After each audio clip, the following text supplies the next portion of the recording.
គំនិតដើម្បីជាប្រតិបត្តិបំភ្លឺផ្លូវនៅក្នុងការអភិវឌ្ឍផ្នត់គំនិតក៏ដូចជាដំណើរជីវិតរបស់លោកអ្នកលោកនេះ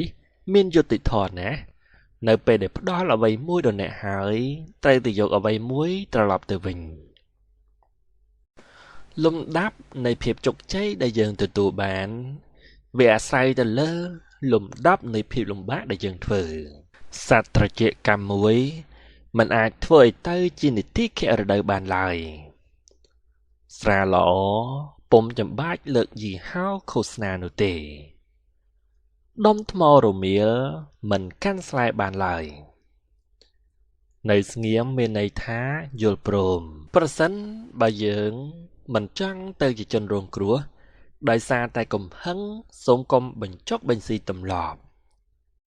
វត្ថុធាតុដើមដែលមានតម្លៃបំផុតនិងសំខាន់បំផុតដើម្បីសាងភាពជោគជ័យនៅក្នុងជីវិតគឺផ្នត់គំនិតវត្ថុពីរយ៉ាងដើម្បីកាត់បន្ថយនៅការរើសអើង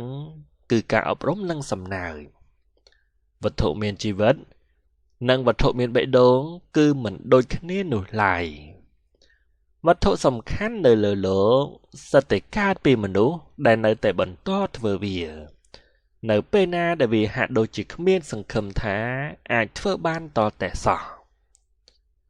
វប្បធម៌កាលៈទេសៈនិងតម្លៃសិតតែជាឥទ្ធិពលទៅដល់មនុស្សវប្បធម៌និងអ្វីថ្មីដែលកើតឡើងភាគច្រើនតែងតែមានចំណុចចាប់ផ្ដើមនៃសំណួរដែលរាល់គ្នាចង់ដឹងនរកនិងឋានសួគ៌គឺស្ថិតនៅក្នុងដួងចិត្តនៃមនុស្សយើង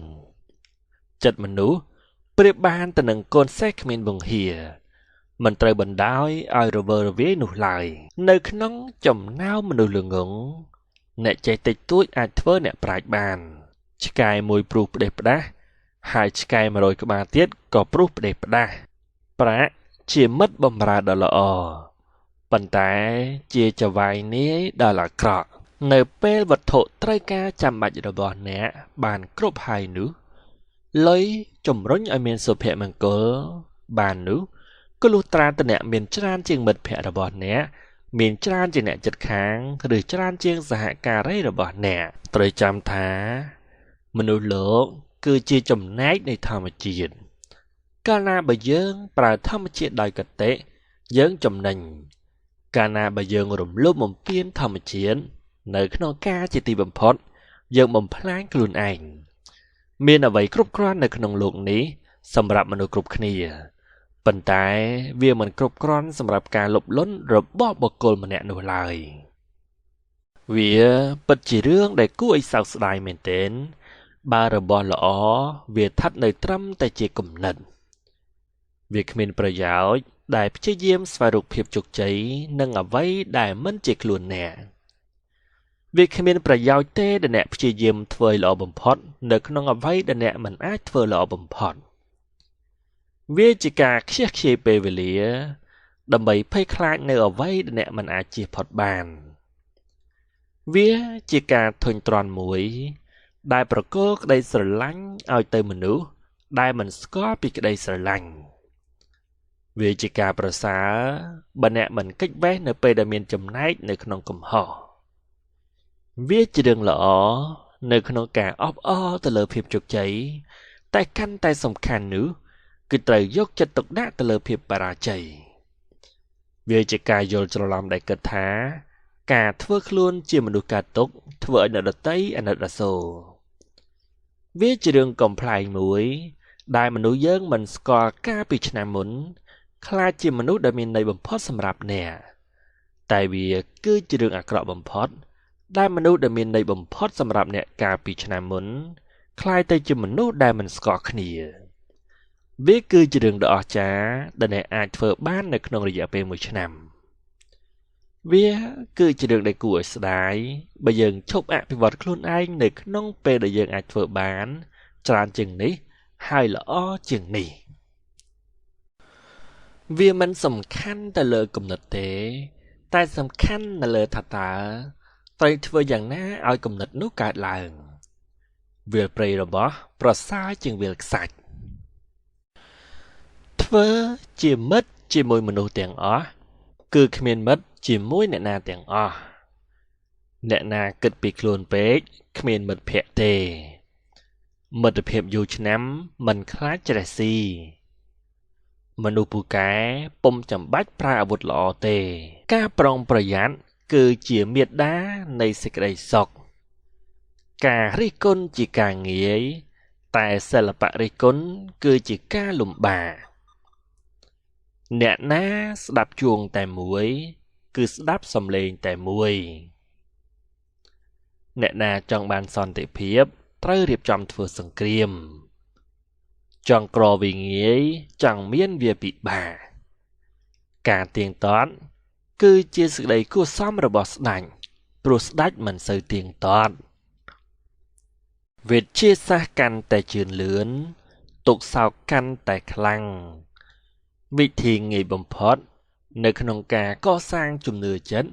គឺការនិយាយជាសាធារណៈវិធីងាយដែលមានទុកគឺស្វែងរកសុខគ្រប់ពេលវេលាវិធីតែមួយដែលអាចកម្ចាត់ការងារពិបាកចេញគឺត្រូវតែធ្វើវិធីមួយដើម្បីស្វែងយល់ពីខ្លួនឯងគឺបើកទ្វារទៅជួបនឹងអ្នកដទៃវិធីល្អបំផុតដើម្បីទទួលផលពីមនុស្សគឺត្រូវអភិវឌ្ឍទេពកោសល្យធម្មជាតិរបស់គេជាមុនវិធីសាស្ត្រនិងយុទ្ធសាស្ត្រគឺជាគ្រឿងវាស់ភាពវៃឆ្លាតរបស់អ្នកដឹកនាំវិធីសាស្ត្រតែងតែមានការប្រែប្រួលកុំប្រើវិធីសាស្ត្រដដែលវិនិយោគលើការសិក្សាថ្ងៃនេះដើម្បីអនាគតបវរទៅថ្ងៃខាងក្រោយត្រូវចាំថាសក្តានុពលរបស់មនុស្សមិនអាចវាស់វែងបានទេសង្គមនិងបរិស្ថានជុំវិញអ្នកនឹងក្លាយទៅជាបរិយាកាសដែលធ្វើឲ្យអ្នកកសាងភាពជោគជ័យទៅដល់ខ្លួនសង្គមដែលចាត់ទុកថាជាការសាច់ឮខ្លាំងជារឿងមិនសុភាពគឺជាសង្គមដែលគួរឲ្យខ្លាចសង្គមអយុត្តិធម៌កើតមានព្រោះសម្បូរអ្នកស្រឡាញ់លុយតែខ្ជិលរកលុយសត្រូវងាយទប់ទល់មិត្តក៏ស្រួលទប់ទល់តែបើមិត្តផងសត្រូវផងទៅពិបាកទប់ទល់សត្វជាប់អន្ទាក់ដោយសារជើងមនុស្សជាប់អន្ទាក់ដោយសារមាត់សត្វថ្មាតពិតពឹងរុយសាច់ស្អុយពឹងអំបិលរក្សាសិលពឹងធ្វើទានសត្វលោកទាំងឡាយរមែងប្រព្រឹត្តទៅតាមកម្មសត្វស្លាប់ព្រោះចំណីមនុស្សស្លាប់ព្រោះកម្មគុណមនុស្សស្លាប់ដោយសារទ្រព្យចាប់ងាប់ដោយសារចំណីចង់ចេះដណ្ដើមប្រុសឲ្យមើលរឿងភាគថៃចង់ចេះស្រឡាញ់ទឹកដីឲ្យមើលសាមកុកមើលសួរឯងតើវានឹងទៅជាយ៉ាងណាប្រសិនបើយើងរស់នៅក្នុងពិភពមួយឥតខ្ចោះដែលមានសត្វតែមនុស្សល្អគ្មានទាស់ហើយមានអ្វីគ្រប់យ៉ាងគ្មានអ្វីខ្វះសោះដោយមនុស្សម្នាក់ធ្វើអ្វីសិតតែត្រូវចំល្មមពេលវេលាទាំងអស់តើវានឹងទៅជាយ៉ាងណាប្រសិនបើយើងមានអ្វីដែលយើងប្រាថ្នាទាំងអស់ហើយបានតែអ្វីដែលយើងចង់បានដូចបេះបិទនៅអ្វីដែលយើងបានប្រាថ្នាទៀងចំពេលដែលយើងប៉ុនប៉ងតើវានឹងទៅជាយ៉ាងណាប្រសិនបើក្រុមតស៊ូដើម្បីលទ្ធិប្រជាធិបតេយ្យបានដើរយ៉ាងងាយស្រួលចូលទៅបដូរទស្សនៈនិងជំហររបស់ក្រុមកុម្មុយនីសផ្ដាច់ការហើយអាចធ្វើអ្វីទៅតាមបំណងប្រាថ្នាដោយគ្មានឧបសគ្គនោះជីវិតនៅក្នុងលោកក៏វាស្រួលពេកគួរឲ្យធុញទ្រាន់ហើយលទ្ធិប្រជាធិបតេយ្យក៏លែងជារបស់មានតម្លៃដែលគួរតែការធ្វើការតស៊ូមតិស្លាប់រស់នោះក៏លែងមានន័យទៀតដែរបើចង់ផ្លាស់ប្ដូរស្ថានភាពអ្វីនោះដំបូងដៃគឺត្រូវប្ដូរខ្លួនឯងហើយដើម្បីផ្លាស់ប្ដូរខ្លួនយើងឲ្យមានប្រសិទ្ធភាពជាដំបូងយើងត្រូវតែផ្លាស់ប្ដូរទស្សនៈរបស់យើងសិនសមានចិត្តធ្វើឲ្យយើងយល់ព្រមការទទួលវិនិច្ឆ័យរបស់អ្នកដទៃសម្ដីនិងទង្វើរបស់ប្រជាជនបង្ហាញពីព្រឹត្តិការណ៍ជាតិសម្ដីមនុស្សល្ងង់ តែងរលាយនៅក្នុងទឹកមាត់អ្នកប្រាជ្ញសម្ដីរឹតតែមានន័យរឹតតែមានគ្រោះថ្នាក់ទៅដល់ជីវិតសម្រស់របស់ផ្កាមួយទងអស់តម្លៃនៅពេលដែលអ្នកពោលថាផ្កាមួយទងស្អាតជាងសម្រាប់ការភ័យខ្លាចគ្មានឱសថណាព្យាបាលជាទេសម្រាប់អ្នកជិះក្តារលើរលកនៅពេលដែលស្មុតខ្សប់គឺជាពេលដែលធុញទ្រាន់បំផុតអ្នកមិនអាចសាកល្បងសមត្ថភាពរបស់ខ្លួនឯងនៅក្នុងទឹកដែលស្ងប់នោះឡើយសម្លមិនឆ្ងាញ់ក៏អត់ទៅឲ្យតែក្តៅប្រពន្ធខ្លាយទៅចុះឲ្យតែក្មេងសម្លាប់សត្វបានបាបសម្លាប់ក្រោតបានបុណ្យសម្លឹងទៅក្នុងទីងងឹតធ្វើឲ្យអ្នកមើលឃើញអតីតកាលសម្លឹងមើលគ្នានៅក្នុងគ្រាស្ងប់ស្ងាត់ប្រសើរជាងការសន្ទនាគ្នាតែក្រសែភ្នែកមិនបានមើលគ្នាស៊ីច្រើនតែងជុះលេងច្រើនតែងឆ្លោះដេកច្រើនតែងខ្ជិលក្រេដេកគឺជាគុករបស់មនុស្សខ្ជិលនៅក្នុងโลกនេះគ្មានអ្នកណាចង់ងើបចេញពីក្រេដេកនោះទេស៊ីសាច់ដាច់មេត្តាសែបសុរាគ្មានពាក្យទៀងស៊ូទ្រាំនឹងការខុសបំណងទីបំផុតអ្នកនឹងសំបំណងស៊ូធ្វើដំណើរទៅរកក្តីសុបិនប្រសើរជាងអង្គុយរអ៊ូរតំថាក្តីសុបិននោះវានៅឆ្ងាយពេកក្នុងបណ្ដាអំពើអាក្រក់ពីរ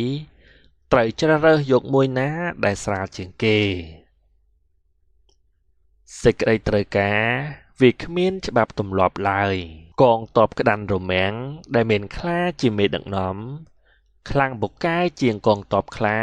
ដែលមានក្តាន់រមាំងជាមេដឹកនាំនេះគឺជាសុភាសិតរបស់ជនជាតិក្រិចគ្មានជំងឺរាតត្បាតណាមួយខ្លាំងជាងសត្រូវដែលរាក់ទាក់ជាមួយយើងទេសុភាសិតអង់គ្លេសពេលវេលាតែងផ្លាស់ប្ដូរជានិច្ចមនុស្សយើងតែងផ្លាស់ប្ដូរទៅតាមពេលវេលាជានិច្ចស្លាប់ទៅចុះដោយគេឈ្មោះល្អប្រសើរជាងរស់ក្នុងក្តីអាម៉ាស់សាលារៀនបង្កើតមកដើម្បីផលិតកូនឈ្នួលល្អៗប៉ុណ្ណោះសាលារៀនអាចជាចំណុចបញ្ចប់របស់មនុស្សក៏ថាបានសុខចិត្តពាក់អាវចាស់រខេរខាហើយទិញសៀវភៅថ្មីសុខចិត្តមិនកើតជាមនុស្សកុំឲ្យតែកើតមកហើយមិនចេះកើតមកក្រពុំមែនជាកំហុសតែបើស្លាប់ទៅវិញក្រទើបជាកំហុសនេះជាពាក្យរបស់ Bill Gates សុខរបស់មនុស្សម្នាក់អាចជាទុក្ខរបស់មនុស្សម្នាក់ទៀតសុបិនអាក្រក់បំផុតគឺការបានដឹងថាសុបិនល្អដែលខ្លួនបានឃើញគ្រាន់តែជាសុបិនតែប៉ុណ្ណោះសុបិនមិនមែនកើតពីភាពប្រងើយកន្តើយភាពខ្ជិលច្រអូសមិនមានឆន្ទៈនោះទេសុភមង្គលកើតឡើងនៅពេលដែលអ្វីដែលអ្នកគិតអ្វីដែលអ្នកនិយាយនិងអ្វីដែលអ្នកធ្វើវាទទួលទានចង្វាក់នឹងគ្នាសុភមង្គលមិនមានសម្រាប់មនុស្សទុនខ្សោយទេសុភមង្គលងាយរកណាស់ហើយក៏ពិបាករកណាស់ដែរសភាវគតិរបស់មនុស្សស្រីប្រកបជាងហេតុផលរបស់មនុស្សប្រុសសុភាសិតជាគំនិតរបស់មនុស្សម្នាក់តែជាចំណេះសម្រាប់មនុស្សច្រើននាក់កុំបន្ទោសអ្នកដទៃគូសួរអ្នកដទៃឲ្យលើកពីហេតុផលវិញសូម្បីត្រង់មាសក៏មិនអាចធ្វើឲ្យបាក់សីចង់នៅក្នុងទ្រង់នោះដែរសើចចំពោះភាពល្ងង់ខ្លៅរបស់ខ្លួនឯងឲ្យលឺជាងអ្នកដទៃសើចចំអកដាក់យើងសៀវភៅជាឯកទេសប្រឹក្សាយោបល់ដល់ចំណានមិត្តល្អម្នាក់ស្មើនឹងសៀវភៅរាប់រយនាក់សៀវភៅមួយក្បាលស្មើនឹងមិត្តល្អម្នាក់តែមិត្តល្អម្នាក់ ស្មើនឹងបណ្ណាល័យមួយសៀវភៅនាំមនុស្សយើងឲ្យទៅដល់ជុំវិញពិភពលោកបណ្ណាល័យនាំអ្នកទៅបានឆ្ងាយជាងបានបើកបរទៅទៀតសេចក្តីក្លាហានកើតមកសម្រាប់ភាពជោគជ័យសេចក្តីត្រូវការរបស់មនុស្សគ្មានទីបញ្ចប់ទេដូចនេះទើបស្នេហាតែងតែផ្លាស់ប្ដូររហូតសេចក្តីព្យាយាមក៏ដូចជាថ្មទូរស័ព្ទដែរបើអស់ត្រូវតែសាកបន្ថែមសេចក្តីព្យាយាមនៅទីណាសេចក្តីស្នេហាមិនបានស្ថិតនៅទីនោះរហូតទេសេចក្តីល្អមានច្រើនណាស់ខ្វះតែអ្នកធ្វើសេចក្តីសុខមាននៅលើអ្វីដែលយើងកំពុងតែមានឥឡូវសេចក្តីសុខបំផុតគឺផ្លាស់ប្ដូរគំនិតរបស់អ្នកទៅជាទង្វើសេចក្តីសុខមិនបានរងចាំអ្នកនៅលើកំពូលភ្នំទេតែវានៅជាមួយខ្លួនឯងនៅក្នុងកំឡុងពេលដែលអ្នកឈានជើងឡើងសេចក្តីសុខម្នាក់ឯងអាយុខ្លីសេចក្តីសុខចេះចែករំលែកអាយុវែងសេចក្តីសុចរិតជាអ្វីដែលយើងដាក់ចំពោះខ្លួនឯងដើម្បីអនុវត្តនិងរក្សានៅទំនួលខុសត្រូវ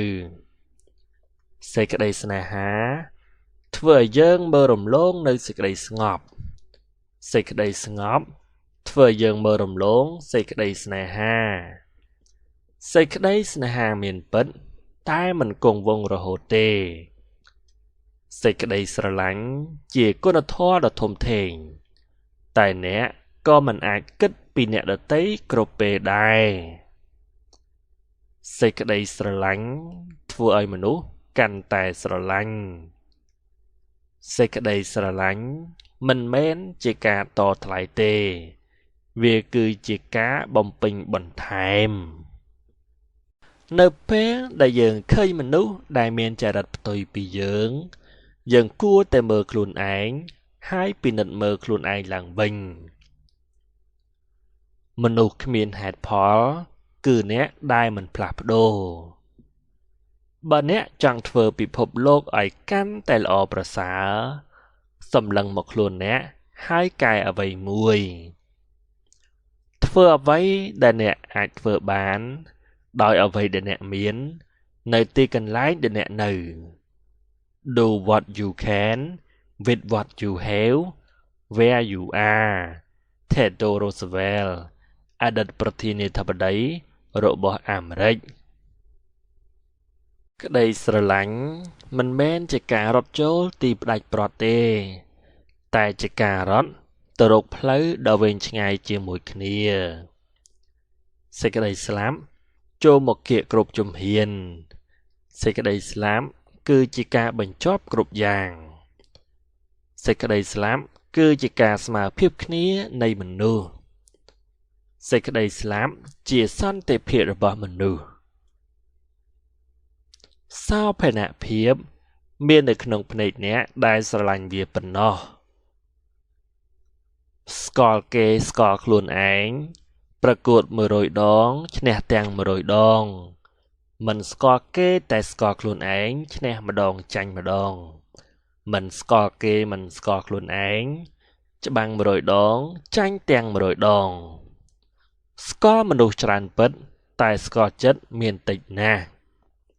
ដូចជាពាក្យខ្មែរថាមនុស្សស្គាល់មុខស្គាល់មាត់តែមិនស្គាល់ចិត្តស្ដីការមុខក្រោយកុំភ្លាត់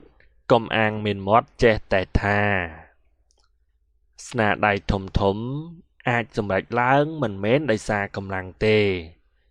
តែដោយការព្យាយាមស្នាមរបួសរបស់យើងប្រាប់ថាយើងប្រយ័ត្នដួលតែវាមិនបានហាមយើងមិនឲ្យឈានជើងទៅមុខទៀតទេស្នេហាប្រៀបដូចជាការដើរវាលខ្សាច់ដែលថ្ងៃស្អែកមើលពុំឃើញស្នាមជើងអ្នកទៀតឡើយស្នេហាប្រៀបដូចជាផ្កាកុលាបដែលស្រស់បំព្រងនៅក្នុងរយៈពេលខ្លីស្នេហាអាចជាសៀវភៅដែលបាត់ទៅជាយូរ មុននឹងអ្នកអានវាដល់ទំព័រចុងក្រោយស្មៅតែងដោះខៀវខ្ចីនៅផ្នែកផ្សេងទៀតនៃរបងស្រមៃខ្យល់ស្រមៃចោលតែងតែបានមកវិញនៅអ្វីដែលមិនបានសង្ឃឹមដោយខ្យល់ដែរស្រឡាញ់ការងាររបស់អ្នកតែកុំស្រឡាញ់ក្រុមហ៊ុនដែលអ្នកធ្វើការព្រោះអ្នកមិនអាចដឹងពេលណាវាត្រូវឈប់ត្រូវការអ្នកនោះទេស្រឡាញ់កូនគេបង់ចំណីស្រឡាញ់ប្តីគេបង់ចិត្តស្រឡាញ់គ្នានៅឆ្ងាយដូចចិត្តស្អប់គ្នាដូចចិត្តនៅឆ្ងាយស្រវឹងជំនាញភ្លេចប្រយ័ត្នស្រវឹងសម្បត្តិភ្លេចទានសិលស្រាពុំធ្វើឲ្យមនុស្សស្រវឹងត្រេមនុស្សទេដែលធ្វើឲ្យស្រវឹងខ្លួនឯងស្រូវមួយគ្រាប់មិនអាចបំពេញបាវបានទេតែវាជួយបំពេញស្លឲ្យសាបអង្គុយឲ្យទៀបប្រាជ្ញាឲ្យវៃសម្ដីឲ្យតន់រៀនទៅចេះរេះទៅជាប់រាប់ទៅចាំស្វាមិនចោលបៀមសៀមមិនចោលក្បួនយួនមិនចោលពុតខ្មែរបរិសុទ្ធមិនចោលសច្ចៈស្វាមីភរិយាជាដៃគូរួមជីវិតដែលមានសិទ្ធិនិងភារកិច្ចស្មើគ្នាស្អប់អ្នកស្រឡាញ់ខ្លួនប្រៀបដូចចាប់ឆ្នាំងបាយបោកសូមឲ្យពិភពលោកស្ងប់ស្ងាត់គឺជាពាក្យអធិដ្ឋានរបស់ទាហាននៅក្នុងសមរភូមិសំណួរដែលយើងមិនចង់សួរអាចនិយាយបានថាយើងនឹងដឹងចម្លើយរួចទៅហើយសំឡេងកាំភ្លើងឮខ្លាំងលុបបាត់សំឡេងយំរបស់សត្វដែលត្រូវគេបាញ់ហ៊ានលះបង់អ្វីដែលខ្លួនធ្លាប់មាននិងទទួលអ្វីល្អដែលល្អជាងមុនហេតុការផ្សេងជាចៅវាយសម្រាប់មនុស្សល្ងងតែជាបាវព្រាវសម្រាប់មនុស្សឆ្កួតហេតុផលគ្រប់គ្រងមនុស្សឆ្លាតតែដាក់ទោសអ្នកល្ងងហេតុផលនឹងការសម្រេចចិត្តគឺជាគុណភាពរបស់អ្នកដឹកនាំឡើងភ្នំសន្សឹមកុំប្រណាំងសែបកាមតាំងកម្លាំងតិចណាឡើងឋានសួគ៌ដោយស្លៀកកន្ទប់ប្រសើរជាងចុះឋាននរកដោយស្លៀកពាក់ហឺហាអាកប្បកិរិយាល្អជាទំនុកចិត្តរបស់អ្នកដទៃអាការៈខាងក្រៅគឺជាការបោកបញ្ឆោតអាក្រក់និងល្អប្រៀបដូចជាដៃស្ដាំនិងដៃឆ្វេងអ្នកត្រូវប្រើទាំងសងខាងអច្ឆរិយភាពជាធម្មពលផ្លូវចិត្ត 1% ហើយ 99% ទៀតគឺជាញើសឈាមអាជីពជាអ្នកលក់ជួយឲ្យអ្នកមានឱកាសឈឺឆ្អាលអ្នកដទៃ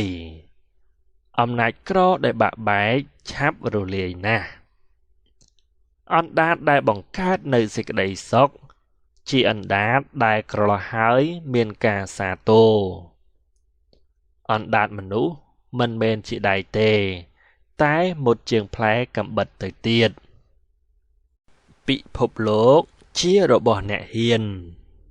មេឃគឺជារបស់អ្នកដែលតតាំងប្រឆាំងនឹងមេឃ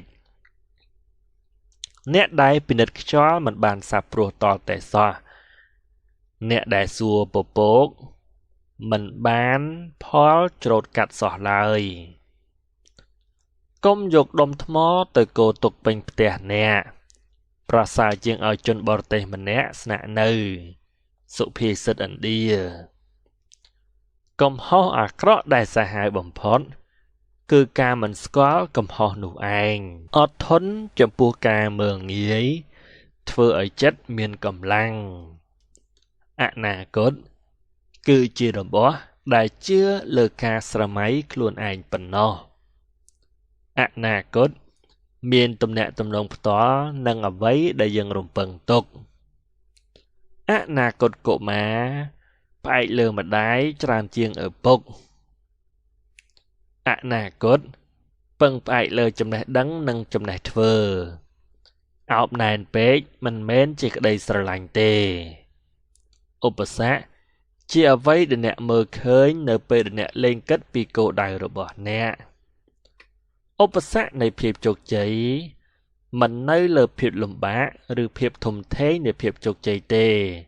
តែអាស្រ័យទៅលើអ្នកឧបសគ្គនៅផ្នែកខាងក្រៅមិនសាហាវដូចឧបសគ្គនៅក្នុងផ្លូវចិត្តដែលបង្កើតដោយខ្លួនឯងទេឧបសគ្គរបស់មនុស្សគឺការកើតឡើងនៅអ្វីដែលយើងមិនដឹងហើយយើងមានតិចតួចនៅអ្វីដែលយើងដឹងអាពាហ៍ពិពាហ៍ជាកាតព្វកិច្ចបុគ្គលតែមិនមែនជាការដាក់កំហិតទេឪពុកម្ដាយជាគំរូអាកប្បកិរិយាក្នុងសង្គមសម្រាប់កូនអាយុច្រើនពុំអាចបញ្ជៀសការខុសឆ្គងបានឡើយអារម្មណ៍មិនល្អកើតឡើងក៏ព្រោះតែភាពតានតឹងកើតឡើងខ្ពស់ហើយថាមពលចុះខ្សោយអារម្មណ៍មិនល្អនិងល្អមិនគ្រប់គ្រាន់គ្មានតម្លៃនឹងទុកទៀតទេអារម្មណ៍រវើរវាយចំពោះអតីតកាលនាំឲ្យមានការភ័ន្តច្រឡំអារម្មណ៍រីករាយអាចបណ្ដោះបានដូចគ្នាទៅនឹងអារម្មណ៍ក្រៀមក្រំដែរអាវុធអ្នកមានគឺមាសប្រាក់អាវុធអ្នកក្រីក្រគឺកម្លាំងអាហារធ្វើឲ្យយើងមានជីវិតក្តីសុបិនធ្វើឲ្យយើងមានជីវិតរឹងមាំមិនបោះបង់អ្នកកាន់សច្ចៈគេទុកចិត្តអ្នកក្លាហានពិតគេត្រូវការអ្នកកើតតែម្ដងមែនតែបើធ្វើការត្រឹមត្រូវតែម្ដងគឺវាគ្រប់គ្រាន់ហើយអ្នកក្រតែងត្រូវគេគិតថាជាមនុស្សអាត្មានិយមព្រោះលទ្ធភាពពុំគ្រប់គ្រាន់ផ្ដល់ឲ្យអ្នកដទៃអ្នកក្រត្រូវគិតថាអ្នកមានធ្វើបែបណាឯអ្នកមានត្រូវគិតថាអ្នកក្ររស់នៅបែបណាអ្នកក្រធ្វើការដោយលំបាកអ្នកមានទទួលផលយ៉ាងស្រួលអ្នកក្រចង់បានវត្ថុខ្លះប៉ុណ្ណោះតែអ្នកមានចង់បានវត្ថុទាំងអស់អ្នកក្រធ្វើការដើម្បីលុយលុយធ្វើការដើម្បីអ្នកមានអ្នកក្រមានទូរទស្សន៍ធំអ្នកមានបណ្ណាល័យធំអ្នកក្លាហានត្រូវច្បាំងជាមួយទម្លាប់អាក្រក់ខ្លួនឯងអ្នកខូចនឹងអ្នកជាចិត្តគ្នាមិនសូវល្អអ្នកចេះច្បាប់បុរាណមិនខានស្អប់អ្នកទំនើបអ្នកខ្លួនឯងជាអ្នកទទួលខុសត្រូវលើការអប់រំនិងចំណេះដឹងខ្លួនឯងអ្នកខ្លះមានមនុស្សស្គាល់ច្រើនតែគួរឲ្យស្ដាយដែលគេមិនស្គាល់ខ្លួនឯងអ្នកគូប្លង់ម្នាក់ដឹងថាគាត់រៀបបានល្អមិនមែនដោយសារតែគ្មានអ្វីថែមទេប៉ុន្តែគឺគ្មានអ្វីដែលត្រូវដកចេញពីប្លង់គ្មានទោសទេសម្រាប់កំហឹងខ្លួនឯងតែអ្នកនឹងមានទោសដោយសារកំហឹងរបស់អ្ន